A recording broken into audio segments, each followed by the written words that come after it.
అసలు క్రిస్మస్ అంటేనే ఆరాధన. ఏంటి చెప్పండి?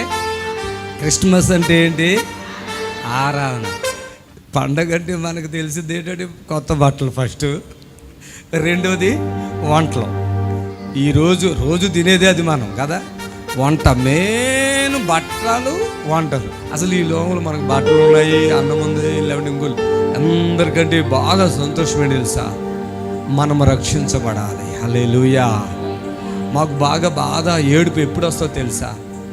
ఒక వ్యక్తి యేసు ప్రభుని తెలుసుకోలేదు, ఇంకా ఏమేమో తప్పులు చేస్తున్నారు, ఇంకా ఏమేమో దేని కొరకు బ్రతుకుతున్నారు. ఒకవేళ అతను చనిపోతే నరకానికి వెళ్తాడు.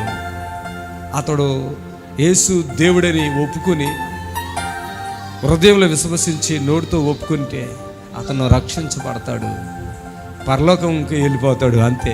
ఆమేన్. హల్లెలూయా.